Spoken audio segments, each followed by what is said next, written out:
Say you found the perfect home, an awesome terrace offering jaw-dropping views of the Manhattan skyline. You know that having that outdoor space will increase the purchase price of the home, but by how much? There's no obvious way to account for it in the price the place is asking for. So, are you getting ripped off, or is the home seller hiding something? The truth is, this is very common.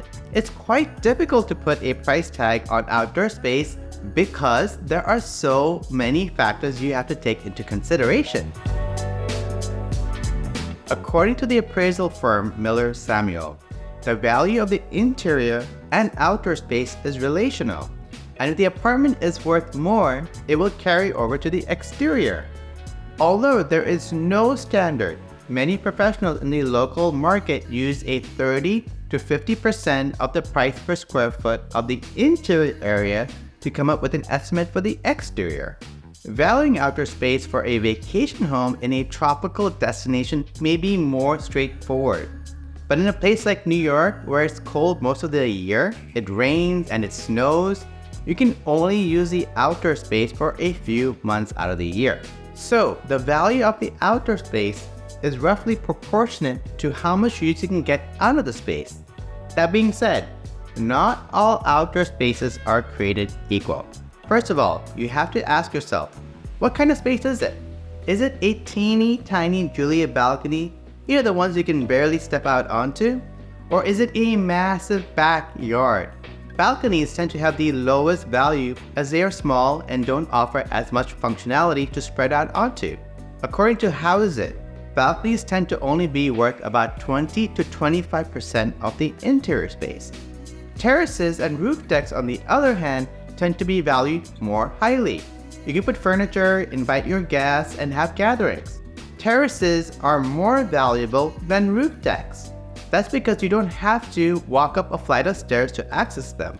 To come up with a valuation for these types of outdoor space, it can vary depending on factors such as the view, the light it gets, and the types of amenities found on it, such as the outdoor kitchen or pergola. According to brokerage Revo, a disconnected roof deck, meaning a roof deck that is not connected to the resident directly through a staircase or elevator, is worth about 30 to 35% of the interior square footage, while a connected roof space, where a staircase or elevator connects to the home to the roof deck, is worth up to 40%. Terraces are the crown jewel and can fetch up to 50% of the interior space. Backyards are another type of outdoor space. They're most common in the outer boroughs like Brooklyn, although some Manhattan townhouses have private backyards. Backyards are the most difficult to value as their use can vary greatly depending on the location, size, and condition. The best way to get an estimate is to look for a comparable property nearby and see how their backyard compares to their valuation. The size of the outdoor space is a consideration when it comes to valuation. The more square feet of usable space the outdoor space has, the more valuable it tends to be. However, this can also be misleading. There is such a thing as too much outdoor space. When buying a home, be sure that the outdoor space is proportional to the indoor space. For example, let's say you are buying a modest 500 square foot studio and it has a 1,000 square foot terrace that you can only use 5 months of the year. It's probably not going to resell well when compared to a 1,000 square foot residence with a 500 square foot outdoor space. The total square footage is the same, but you will get more use with the larger home. Lighting and views are another thing to consider. An area with great natural lighting and a gorgeous view will always be more useful than a dimly lit space that neighbors surround. And finally, the presence of amenities and upgrades can also greatly improve the value of your space. Is a space just a small patch of dirt? Or is it a fully furnished terrace with an outdoor kitchen, a cabana, or perhaps one of those fancy Italian pizza ovens? Just like any interior space, the presence of luxury finishes can increase its overall value. Okay, so now that you have that, here's a pro tip.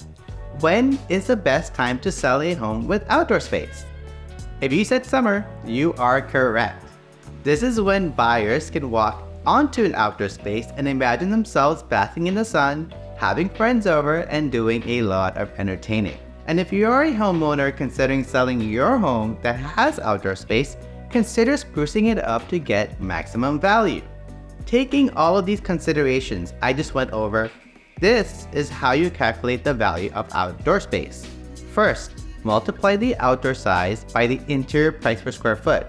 Then take that number and multiply it by 30 to 50% depending on the quality and features we just described earlier to come up with a value of your outdoor space. Still in doubt? No problem. You reach out to an experienced professional like myself to help you determine a value. Are you looking for a new, never lived in new build home with your very own outdoor space? Check out the New Build Club, where we showcase every new build you need to know about in New York City. We can even tell you where every unit in the building that has outdoor space, its layout, and where in a new building it will be located. Get insider access by visiting the link in the description below. Before you hit the road, check out this fantastic video that will keep your home buying journey moving forward. And if you haven't already, be sure to hit the subscribe button to stay up to date on all of our latest tips and tricks for buying a home. We'll see you in the next video.